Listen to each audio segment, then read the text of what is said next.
Hello and welcome to the Happy Insights podcast. My name is Happy Ali. I am so excited for you to join us for this episode because today's episode is going to be about the power of inner dialogue, because that's where all our power lies. And I have a wonderful guest on the show today that will help me clarify this topic and really get to the root of the issue and help you find a way to clean up your inner dialogue and make it work for you, not against you. So today I have psychic medium Bill Phillips, who is the author of Expect the Unexpected, Signs from the Other Side, and most recently, Soul Searching, Tune into Spirit, and Awaken Your Inner Wisdom. His life's mission is to help people deal with the grief of losing loved ones by bringing through validations, evidential information, and beautiful messages from spirit, which heal and bring a sense of peace. So basically for me, thank you so much, Bill, for joining us. Thanks for having me. It's so nice to have you on this show. It's an honor. Thank you. Before we get into the episode, I really want to find out a little bit more about Bill. How did you get into this? I always say it's a long story, and to make a long story a little bit shorter, my background was I was 6 years old, and my parents were both having a lot of drug and alcohol addiction issues, and my mom actually took me from California to New York, where I was in hiding for about 3 years with her there, and kind of really struggling in New York, not having a place to call my own, bouncing back and forth from place to place. Just a really traumatic time in my life. And so, flash forward 3 years, I was brought back to my dad on the West Coast, and it was basically like going from one hell to the other. And so I was back in California, and I did not see my mom in person for about 6 years until I saw her on her deathbed. And she died in a very short period of time from pancreatic cancer. And so I thought my life was just completely over at that moment. And a couple of nights later, I woke up to her in the room.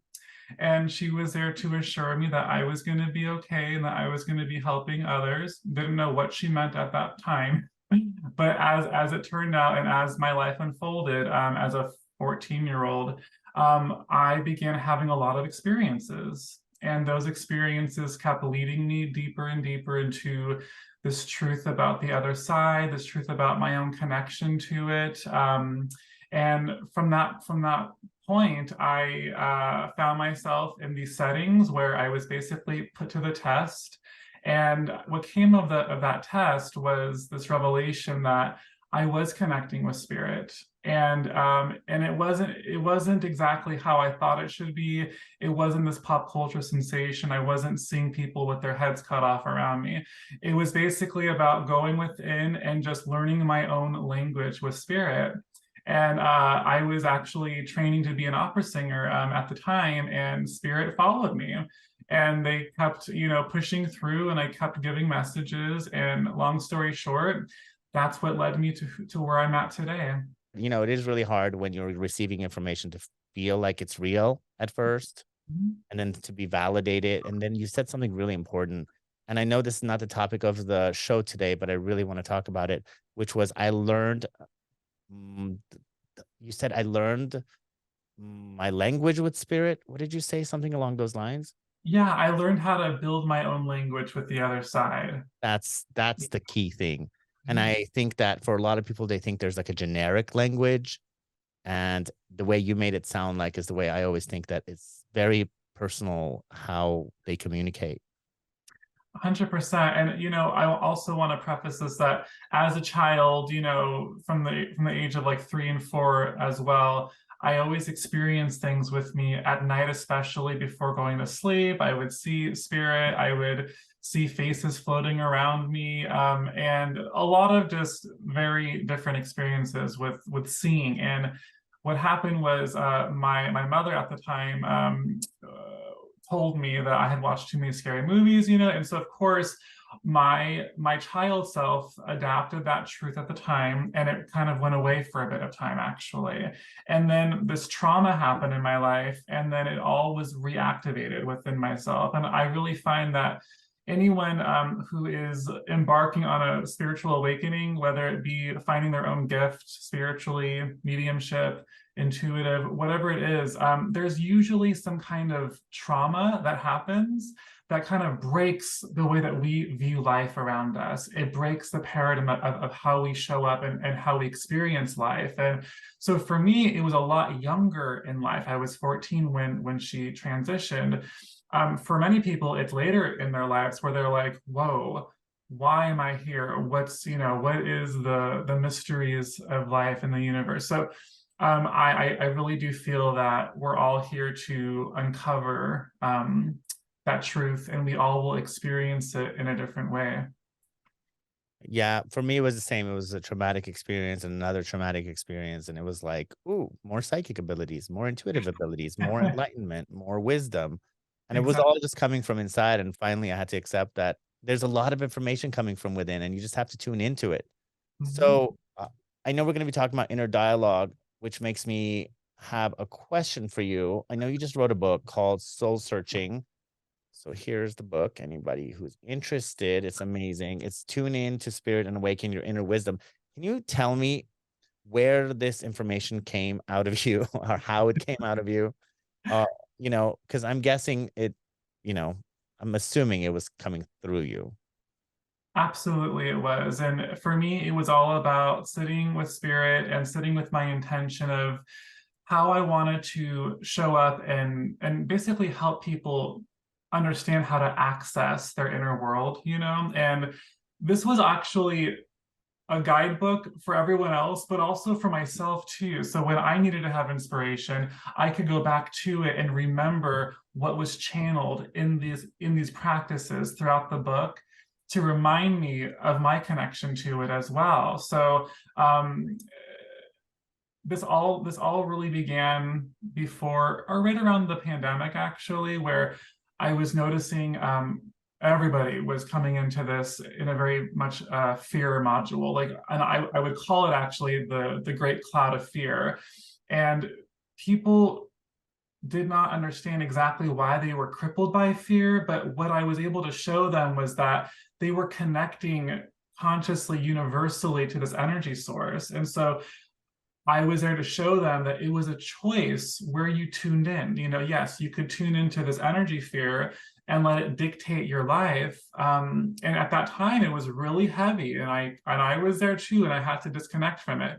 And then going within and choosing a different channel, basically, how important that really became, not only in my life, but on a global level as well. So I really wanted to give everyone the tools to access their own inner world so that they could choose a different channel. I love that. It's so beautiful because I really agree with that because I feel like there's these strong energies out there Mhm. that is the masses, the collective's powerful energy that they're feeding into. And we always have the option to choose which of the massive cloud, as you put it, we have Mhm. access to, because we have access to everything, what we want to tap into, because all you got to do is switch your, dial to Mhm. something else. And then all of a sudden there's just as big of a cloud, but it's love, or security, or all is going to be well kind of Totally. netted. Yeah. So we decided to call this episode The Power of Inner Dialogue. And inner dialogue was your term. So when you said inner dialogue, what was your interpretation of what inner dialogue means?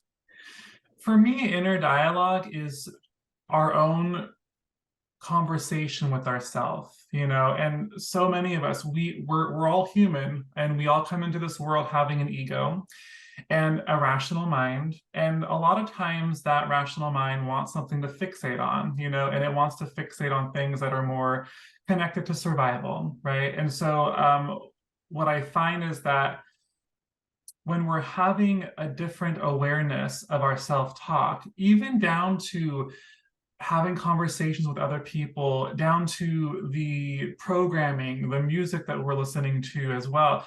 Everything that we're doing within our life is adding to that inner dialogue. And when we're able to shift our perspective from out of the ego, out of this more fearful way of thinking, because let me tell you, we all get kind of caught up in this where the ego takes over and the inner dialogue becomes very self-destructive, and it becomes negative, and it really does lock us down in fear. And when we're able to redirect that and focus, as you were saying earlier, on that loving vibration, right? Then our whole dialogue changes and we're able to go within and really become clear about what it is that we want to embrace ourselves with what language do we feel is going to support us and support our mission. And within that, within building your dialogue with yourself, you're also connecting with your higher self as well in doing so. And connecting with your higher self is the pinpoint of connecting with the other side. And it's also the pinpoint of connection with everyone that we encounter in our physical world. So that self dialogue is crucial to living in our own version of our reality that's going to best serve us in our co creation. I agree with you 100% because our inner dialogue sets our frequency. But the problem is, in order to really tap into higher frequency, your inner dialogue has to match the energy of your higher self. And higher self is more pure, more positive, more hopeful, less fearful, or not fearful at all, and more, let's say, free. And unfortunately, I think that a lot of people that I work with personally, they believe that something happened to them in their childhood or the upbringing wasn't good enough or something that they're carrying from the past is holding them from being able to be the best version of themselves that they can be. And I think that those people are usually the ones who give me the most amount of I don't want to use the word grief, but the most amount of pushback when I say, here, embrace your inner dialogue and be aware of it. Be more conscious of what you say and switch it. And they say, but you don't know what I've gone through.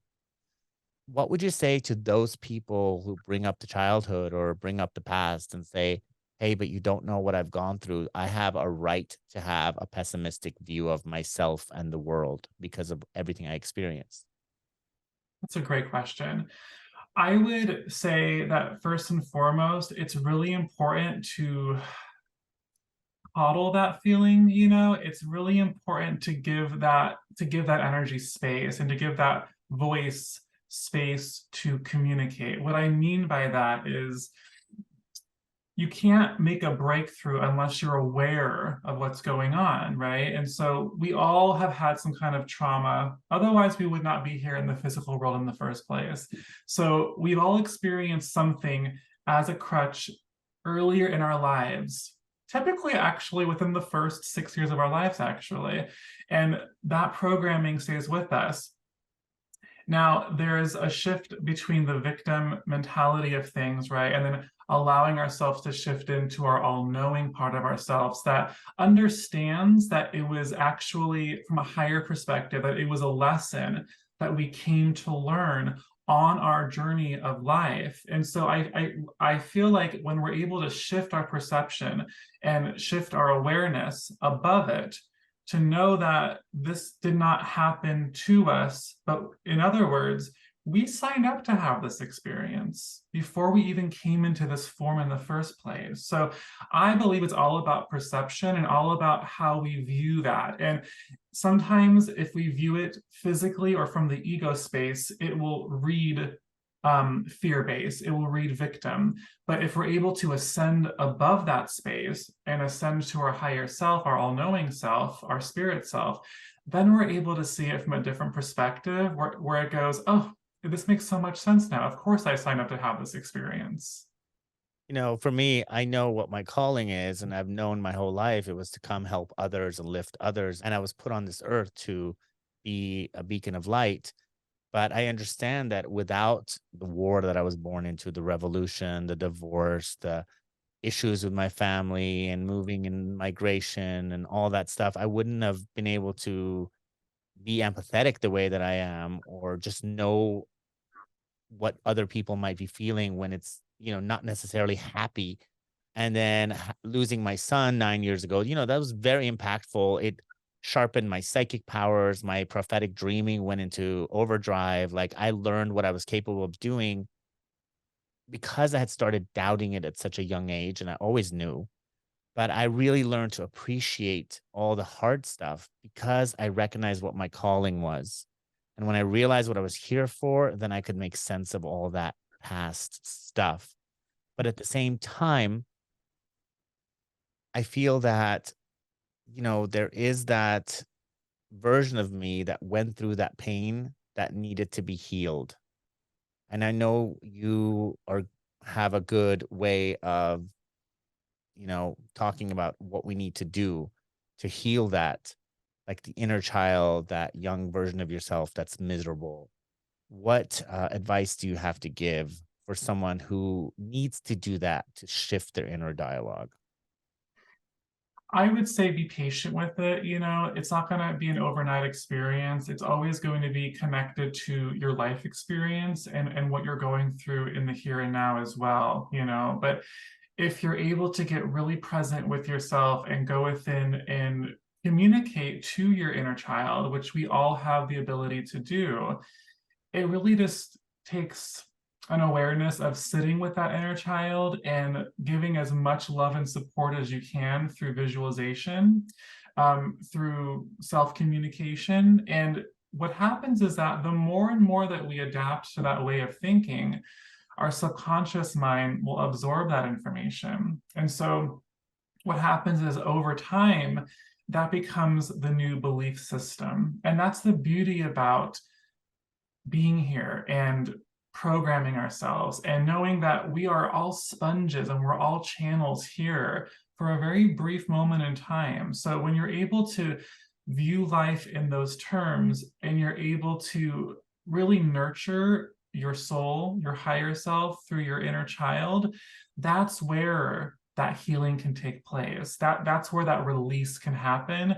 But it takes time though. And I consider myself the wounded healer, and it's something that happened a long time ago. It allows me to show up and be compassionate for other people, as well as you were saying earlier. That's a gift in itself, first of all. And secondly, when we're able to give that gift back to ourselves, that's when that real transformation can happen. Now, I'm not a huge astrology person, but I can tell you I'm a Virgo. And Virgos, from what I know, true about myself as well, is we're very critical of ourselves. And so what I find is that it's always a lesson plan for me that when I'm experiencing that criticism, to know that I'm not the one really giving that criticism. It's a different part of myself. And just the awareness of that criticism is the first step of quelling it and quieting it and allowing myself to choose a different channel again. And I feel like the inner critic was designed for our evolution to make Mhm. sure that we are not staying stagnant. Yeah. But I feel like we're not in that situation anymore that we used to be, thousands of years ago where Yeah. our lives were at stake. So the inner critic needs to have something to fixate on. And I Mhm. find that my inner critic is very busy. And as soon as I fix whatever issue it's fixating on and driving me nuts with, it has to go find something else right away. It's like, okay, now you've fixed that problem. Let me find another problem, or I don't have a reason to exist. So I almost have to make peace with my inner critic and have a little chat with it and say, hey, just because you're quiet doesn't mean you don't exist. You can be here. You can live with me in my mind rent free for now, but you don't have to always speak. And don't be offended if I tell you to shut up because I it will rule my life Mhm. because I am, tough, very tough on myself. And I want to be criticized a lot of time by other people because I want people to keep me in check because I'm so used to criticizing myself. And it's really funny because I teach self-love and all this stuff. And I spoke to a medium yesterday and she offered me a reading for free because she's really nice. And first thing that came out of her mouth, she didn't know me. She's like, stop being so tough on yourself. Stop being so, let yourself go. Like, let yourself be free of all this stuff. Stop the self, you know, horrible talk, the talk that, that destroys your day. Yeah. Because I, like 2 days ago, I felt like an imposter. I was like, dear Lord, help me. I have no creativity inside me right now. I'm so frustrated. And I heard the universe talk back and say, you just wrote a book. So shut up and rest, you know? Because it's like, what the heck? We have such high expectations of ourselves. And because we're supposed to be productive 24/7, or we're supposed to measure up to the rest of the world 24/7, and we're supposed to just be this amazing light all the time. And we forget that sometimes you need a break, or sometimes you need to give yourself a break and allow yourself to be and to feel. And if there's an issue with yourself, forgive yourself. And forgive means to me letting go of that really big, heavy energy that we hold on to because we're not good enough or other people are not good enough. And I always tell people, unless you forgive, you can't live a real, true, happy life. And they say, well, that means I'm saying that what they did was okay. And I don't want to give them the satisfaction of me forgiving them because what they did was not okay. So I will not forgive. So I wanted to ask you about forgiveness because I have my own stories on forgiveness and why it's important. But I wanted to hear about your version of what you think forgiveness means, the benefit of it, and what to tell people if they feel like forgiveness basically is saying it's okay that this person hurt me and just letting them off the hook. But I don't think that's the way that it is. So tell me your version. What I feel like is whenever we're experiencing, going back to the self-critic earlier too for 1 second, whenever we're feeling that vibration around us or we're experiencing that suffering, it's always an opportunity and a reminder that we need balance again. We have to rebalance ourselves. We're too we have pendulum swung to the left side of ourselves, to the human side of ourselves. So we have to go within, we have to redirect ourselves, we have to be basically clear in the channel. So I like to visualize myself as a channel. And I always tell people, yes, I'm a medium, but I refer to myself as a channel for spirit and a channel in itself.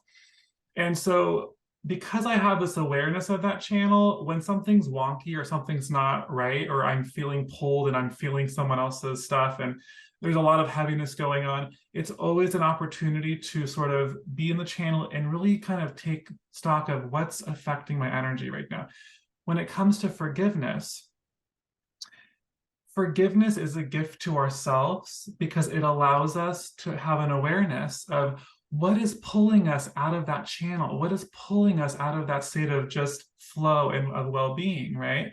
And what's pulling us out of it is the need to right or wrong, to have justice, which I totally understand. And we all have felt those feelings before of being wronged or needing to wrong somebody else.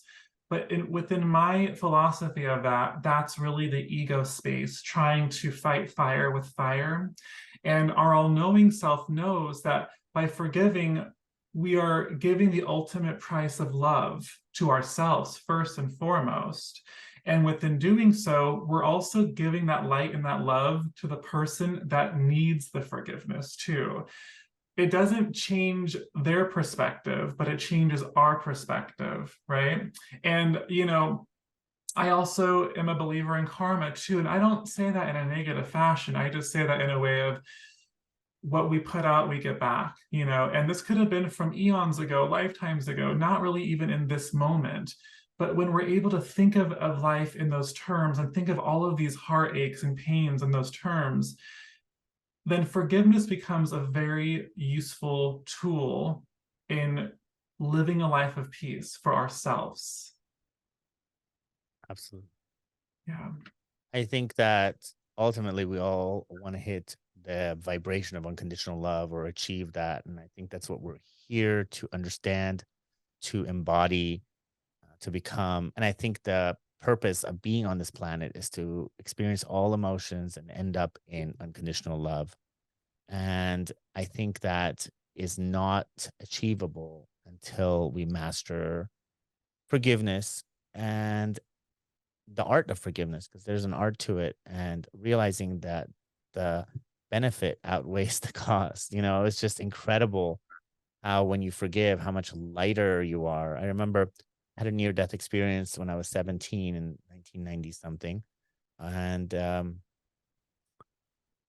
one of the big takeaways from it because I came back with lots of downloads that night. In the morning, it was just like a whole new person. But I literally saw an image of a person carrying these huge bags, and it was all the negative thoughts they had towards other people, all the things they weren't letting go. And it was just this person was struggling to move through life. And all they had to do was just let go of the bags. And I remember just as like 17-year-old thinking, God, that is like one of the biggest things we can do. We're carrying around other people's drama and other people's issues because we're not willing to let it go, because we think we don't want to, you know, give them a pass.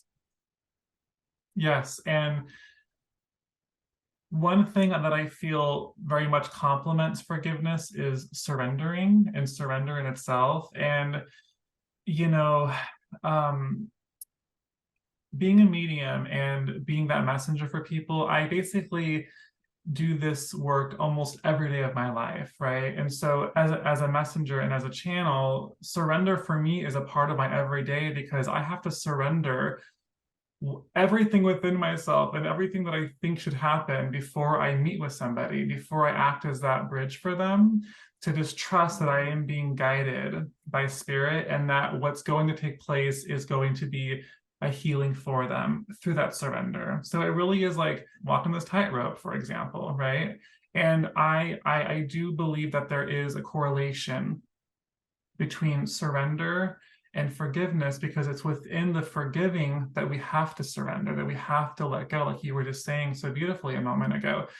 That's why we're here. And we're here to truly, I'm not saying, put your head in the sand, but what I'm saying is that we're here to surrender all of the illusions of life and all of the physicality, attachments, all of this stuff that we really became ingrained to believe was the reason why we're supposed to be here is to have, the fancy car and the house and all this stuff that's just really an illusion, when we're able to really let go of that, because that's what kind of causes the suffering and causes us to be in a unbalanced place of being. And when we're able to really see that our truest nature is to be a beacon of light for others. Each and every one of us, that is our purpose. Doesn't matter if you decide to do that through a different medium, such as, an accountant or a lawyer or whatever it is, a massage therapist. You're choosing the calling that you came here to bring that light into the world with. And that's the beauty about life. So to me, whenever I think about this, I think how magical it is actually to be here, especially in this time and space, because we have so much more information on how to connect to that magic and to connect to that energy source, to really project outward what we're feeling and trusting that in that projection outward, it's going to meet up with us in our physical day, in our physical world. That's the beauty of being here right now. Regardless of what you have been through, is it's still a gift to be in this world. And I cannot tell you how many dead people have told me this over the years as well, that it was a gift to be here. It was a gift not to sweat the small stuff, not to live just to pay bills, but to really enjoy those moments that are priceless here. And the only thing that I can say about that it comes to mind rather is the sunrise and the sunset. There are these priceless moments that make us feel connected to it all if we take the time to be aware of it. Yeah, because when you are no longer in this physical body, even though you're aware of everything that is, you don't have physical eyes. You don't have the physical senses. And I know we have demonized the five senses, including myself in my book, because I say you can't really live and experience reality unless you let go of the five senses. But the five senses are also this incredible gift that the human body has. And you get to taste things, see things in a way that no other perspective in this world can actually share or live or be, because it's very unique to Earth and us and now, and the emotions that come with it. So I like that you said, it's important to appreciate the moment and be in the present moment, and you know appreciate the stuff, the good stuff in this world, because I know I have lived, I'm 44 right now, and I've lived different variations of my life and different incarnations. And right now I have the house and the fancy cars and the family and all that stuff. But I think my responsibilities are so much greater than they were when I didn't have all the stuff. And I remember like 15 years ago, it was so much easier to just be happy and carefree without effort. And Mhm. now it's like I have everything that I have to put on my list, but then I never have time off. I'm always doing stuff. I always wanted to follow my path and live my truth and follow my calling and all that stuff. And then I didn't realize that when you're following your calling, you're working 24/7 because your mind never stops because you're like, "Oh, I think I want to put this in my book, or this is a good idea for my podcast," and it's 3 a.m. And so it's really important to appreciate every stage of your life, I think, because you don't know what you have right now that you wish you would have in another version of your life or in the future. And I think that is really good to appreciate this moment. So we are talking about different techniques or different things that you need to do in order to free up the things that pull you down when you're talking to yourself and telling the story about yourself and the world. So some of my viewers or audience are wondering why we're not actually talking about inner dialogue.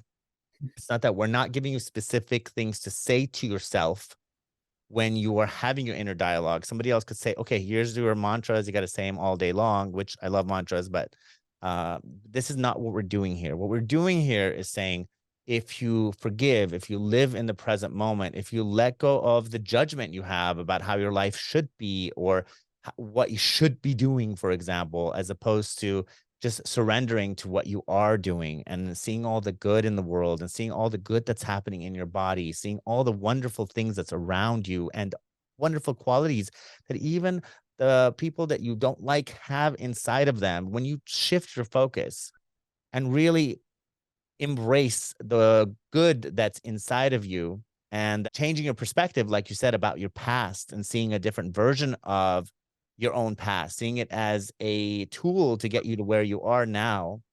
And that helps you change your inner dialogue completely. Because then, as soon as you start talking, you're not going to want to blame yourself, blame the other person, or you're not going to hold on to something that you no longer serves you.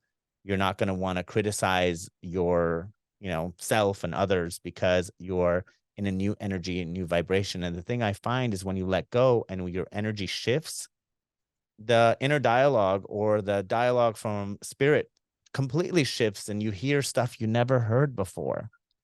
Do you find that to be true? 100%. Yeah. And when I wrote Soul Searching, I had the intention of having different daily practices. And what the practices really do is they help you go deeper within yourself to have more awareness of your inner world and more awareness of energy around you. And it's within having that awareness that you're able to go, oh my gosh, now I know that what I'm experiencing right now is just a fragment of my ego self trying to do what it does so naturally, right? And so by having the awareness of it and seeing it from that higher perspective, then that's when you're able to have a different dialogue with yourself. You have to have the awareness or it's not possible. You can look in the mirror for 3 hours a day and say affirmations until you're blue in the face, but if there's not an awareness as to why you're wanting to make this declaration to yourself and why you're wanting to have that change, it's going to go on autopilot again, right? And so the awareness for us helps us go within to that pinlight of our own essence and to expand that essence, to expand our energy source around us. And the more loving we are to that light source, the bigger it becomes. And the bigger it becomes, the more flow we experience in our everyday life because we are really, really conscious of that energy and we're conscious of what we're feeding it daily. So well put. And for anybody that wants to check out this book, Soul Searching, Tune into Spirit and Awaken Your Inner Wisdom, it comes out on April 4th, 2023. So make sure to check it out. And also, thank you so much for making it so easy to read And I felt like I just kind of went through all of it in 2 sittings. And I appreciate that when people do that, because I don't get a ton of books stacked up. But it's really wonderful. It's like you packed a lot of punch in it, it's You. very, very like loaded pages and so much wisdom and such a wonderful book. Thank you so much. Oh my gosh, thank you so much for having me. It's been an honor. Same here. And I really wasn't going to have any more guests for the rest of the season. And then I saw your bio and your story and all that stuff, and I resonate with it so much that I had to have you on the show. So thank you so much for being here. Thank you so much for watching, for listening. Make sure to write a review and make sure to share this with a friend, because I know this is an important topic of self talk, and we are all very unkind to ourselves. And sometimes it's good to hear something to be reminded of the things that we tend to forget. So thank you for watching. Have a beautiful day.